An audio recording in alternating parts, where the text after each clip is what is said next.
Bonjour et bonsoir. Bienvenue dans mon podcast Cynthia Enrichissante, Univers sensible. Alors j'ai un sujet à vous parler. C'est que on dit que la femme doit toujours faire un enfant. Mais la femme, elle n'est pas là pour faire un enfant, pour avoir un enfant. Si on veut un enfant, déjà c'est pas pour le contrôler, c'est pas pour le critiquer, c'est pas pour le juger, c'est pas pour le rabaisser. Déjà d'une. Après, si on fait un enfant, on est là pour le guider, pour le faire grandir, pour l'éduquer. Parce qu'il ne faut pas confondre grandir et éducation. Parce que c'est deux mots différents. Parce qu'il y en a, ils pensent que faire grandir un enfant, c'est l'éduquer.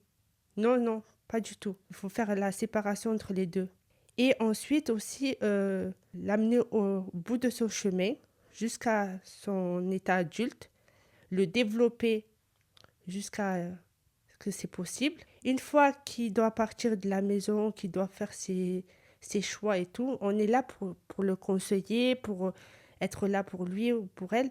Mais après, c'est pas parce qu'on est maman qu'on doit toujours jouer le rôle de la maman. Avant d'être une maman, avant d'être mère, on était une femme.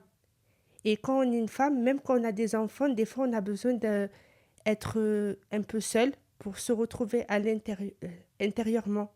Parce que vous pensez que la mère, elle doit tout faire. La cuisine, faire la vaisselle, faire le linge, faire ceci, nettoyer la maison, aller chercher l'enfant, aller l'amener là-bas, aller faire ci, euh, l'amener au dentiste, l'amener chez le docteur.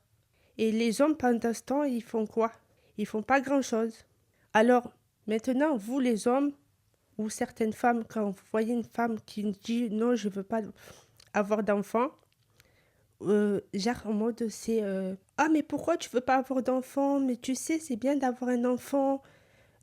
Oui, c'est peut-être bien, mais si c'est pour le mal éduquer et que on l'amène pas au bon chemin et que c'est on le développe pas bien, et en plus il faut un bon environnement. Si on n'a pas un bon environnement pour l'enfant, moi, personnellement, je conseillerais de ne pas en faire parce qu'il faut mieux avoir un environnement stable et bien, même pour les femmes seules, par exemple, qui sont divorcées et qui veulent avoir leur garde d'enfant. C'est pas parce que vous êtes divorcé que vous devez dire à votre enfant, oh, ton père il est comme ci, ah, ton père il est comme ça, ah. Ou pareil pour le mari, le père. Il ne doit pas dire, ah, ta mère, t'as vu, elle est comme ci, ta mère, elle est comme ça, ta mère, elle est folle, ta mère. Non, il faut donner euh, un bon environnement quand même, même si vous êtes divorcé, et faire en sorte que vous vous entendez comme si vous étiez amis. Même si c'est difficile de le faire, mais au moins, comme ça, l'enfant, il se dit pas, ah, il se dispute. Il faut jamais se disputer devant les enfants parce que après, il se dit, c'est ma faute, qu'est-ce que j'ai fait? Et ça les fait mal aussi, ça les blesse. Du coup, ils se sentent perdus.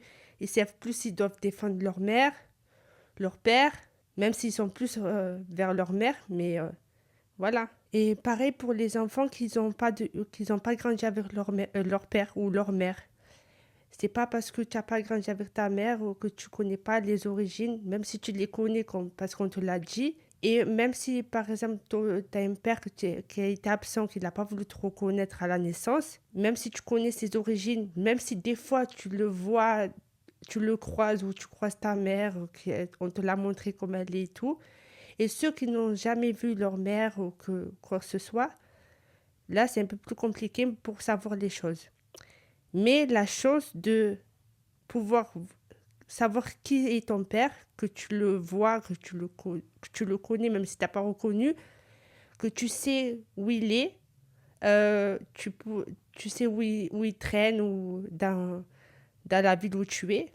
Du coup, tu peux aller lui poser quelques questions. Et s'il te répond, des fois il ne te répond pas, des fois il a envie de te répondre, ça dépend des moments. Après, je comprends que ça doit être un peu compliqué de pas avoir ni son père, ni des fois pour ceux qui ne sont pas de leur mère, et pour savoir certaines choses. Mais il faut toujours essayer, même si on est enfant, d'essayer de trouver toujours son propre chemin. Même si ta mère ou ton père, ils sont pas arrivés à te donner le droit chemin ou à te diriger par là. Ne jamais reproduire ce que tes parents font. Essaye de te dire, ah ben, ma mère ou mon père a fait ça, je vais pas faire la même chose, je vais faire différemment. Même quand on est petit être, qu'on vient d'arriver, on a aussi des amis imaginaires qui peuvent nous aider, nous aiguiller, nous guider. Et en fait, les amis imaginaires, c'est des identités qui nous entourent. Et une fois adulte, on le perd, mais on ne devrait même pas le perdre parce qu'en vrai, si on garde son côté enfant en étant adulte avec une grande lumière, qu'on essaye de se grandir un peu seul, sans nos parents, parce que c'est des parents, des fois, ils sont un peu toxiques. Et ces parents-là qui sont toxiques, ils essayent même des fois de nous faire des chantages affectifs. Et ça, c'est malheureux. Et on essaye de comprendre pourquoi ils font ça. Et au bout d'un moment, on essaie de comprendre pourquoi, du comment. Et déjà, des fois, il y a des enfants qui voient des choses qu'ils ne devraient même pas voir. Déjà, des scènes qu'ils ne devraient même pas voir et que c'est mieux de ne pas voir. Et malgré tout ça, il y en a qui peuvent tomber dans la drogue quand ils voient des trucs comme ça. Il y en a qui tombent alcooliques. Il y en a qui deviennent des menteurs. Il y a plein de facteurs qu'on peut prendre en compte et que les parents ne voient pas et que nous, on est là. Du coup, alors, il faut essayer de visualiser plus loin, mais sans être trop loin. En fait, il faut visualiser le présent et chaque jour, tu te dis, ah ben, c'est passé ça, ma mère ou mon père a fait ça, moi, je vais pas faire ça, je vais pas dire des trucs comme ça, je vais pas... Et déjà, les parents, quand on est parent, il y a des mots, des fois quand on est enfant, faut pas trop nous dire parce que, comme quand vous nous dites, ah, tu me fais chier, ah, tu m'emmerdes. Vous pensez que ça fait quoi à l'intérieur de nous? Ça nous plaît pas, c'est déplaisant et c'est un peu rabaissant. Et vous vous dites, mais ça va, c'est rien, c'est juste des mots. C'est juste des mots pour vous. Après, en étant adulte, on les dit aussi. Ah, tu me fais chier, tu me fais ceci. Non, faut pas le dire. Parce que, en vrai, c'est des mots qui peuvent impacter. Et vous n'êtes pas conscient que ça peut impacter. Après, quand on est adulte, on se dit, mais t'as vu, ma mère, elle m'avait dit ça, mon père, il m'avait dit ça. Et du coup, tu te dis, pourquoi elle m'a dit ça? Et parce qu'en fait, ce qu'ils font, les parents, c'est de reproduire ce que la mère de sa mère a fait avec elle, et ainsi de suite. Et le père, c'est pareil.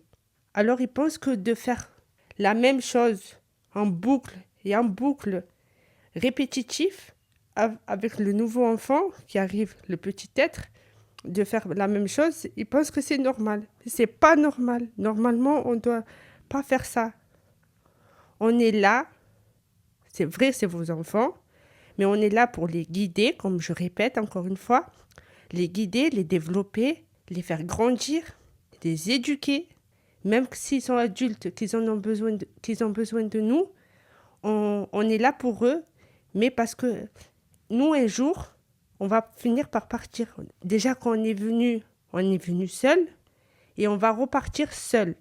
Si vous voulez, je peux vous dire qu'en fait, oui, vous êtes attaché à votre enfant, mais il faut le voir aussi d'une manière de... Si vous êtes attaché à votre enfant, vous pouvez le voir aussi d'une manière comme si vous étiez, vous, l'enfant. Donc, et comment vous voulez qu'on vous parle quand vous étiez enfant. Et là, vous vous mettez à la place de l'enfant, vous dites, mais finalement, je vais lui dire comme ça, parce que c'était mieux pour son développement, parce que c'est mieux que je lui dise des trucs comme ça, ou de l'encourager. Des petits trucs comme ça, mais vu que il y en a qui comprennent pas, quand on leur explique, ça ne veut pas comprendre, ils sont butés. Du coup, au bout d'un moment, tu te dis, bon, j'ai assez expliqué, j'ai donné mon temps pour expliquer, mon énergie. Au bout d'un moment maintenant, les parents qui sont attachés à leur enfant, d'accord, je comprends, même qu'ils sont toxiques ou non toxiques, Mais ce que je veux dire, c'est que il faut avoir aussi un détachement. Parce que l'enfant, au bout d'un moment, surtout les enfants qui sont avec une mère toxique, au bout d'un moment, elle se détache. Elle les aime, hein, mais elle se détache. En fait, en mode, euh, quand par exemple ta mère, elle te dit, ah, je vais mourir, ah, je vais pas revenir, ah non, je vais pas prendre mes médicaments, ah non, tu sais, si tu fais pas ça pour moi, et tu me dois ça, l'enfant ne doit rien, et nous, on doit rien aux parents.